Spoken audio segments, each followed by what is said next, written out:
ओम नमः शिवाय।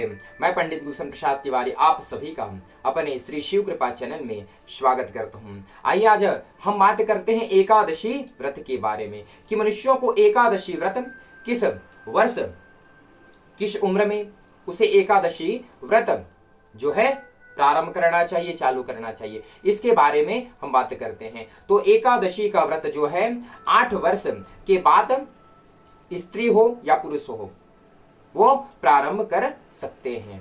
और रही बात इसको कब तक रहना चाहिए, तो कहते हैं कि जब तक कोई व्यक्ति उसको रह सकता है अर्थात उसका स्वास्थ्य बिगड़ता नहीं है तब तक वह व्यक्ति जीवन पर्यंत एकादशी का व्रत बिल्कुल रह सकता है। यदि आपको बीच में एकादशी व्रत अगर कोई कारण आ रहा है कि एकादशी व्रत नहीं रह सकते तो आप जो है एकादशी व्रत में व्रत के दिन उद्यापन करवा दीजिए एकादशी का, तदुपरांत जो है आप विराम कर सकते हैं। इस प्रकार से एकादशी का व्रत जो है 8 वर्ष के बाद आप प्रारंभ कर सकते हैं। यदि आप 8 वर्ष से बड़े हैं, 20 वर्ष के हैं, 25 वर्ष के हैं, 30 वर्ष के हैं या फिर 40 वर्ष के हैं, लेकिन आपके मन में अभी आता है कि मैं भी एकादशी का व्रत करूं, तो आप जिस अवस्था में है, जिस उम्र में हैं, उस दिन से ही एकादशी का व्रत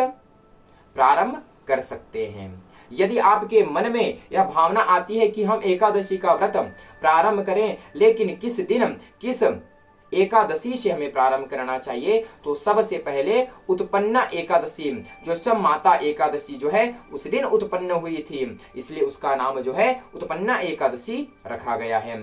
इसलिए अगर आपका जब मन करता है तो वर्ष में एक बार जब उत्पन्ना एकादशी आता है तो उस दिन आप जो है एकादशी का व्रत प्रारंभ कर सकते हैं और जितना आपका मन करे उतना रह सकते हैं। लेकिन अगर कुछ कारण हो रहा है कि नहीं रह सकते तो उस समय जो है आप एकादशी के दिन एकादशी मैया का सुंदर उद्यापन करवा करके, हवन इत्यादि करवा करके उन्हें विराम कर सकते हैं। इस प्रकार से एकादशी का व्रत धारण करना चाहिए। ऐसे ही धार्मिक जानकारी प्राप्त करने के लिए हमारे YouTube चैनल को, श्री शिव कृपा चैनल को अभी सब्सक्राइब कीजिए ताकि आपको हर दिन नए नए जानकारी प्राप्त होता रहे। हर हर महादेव। धन्यवाद।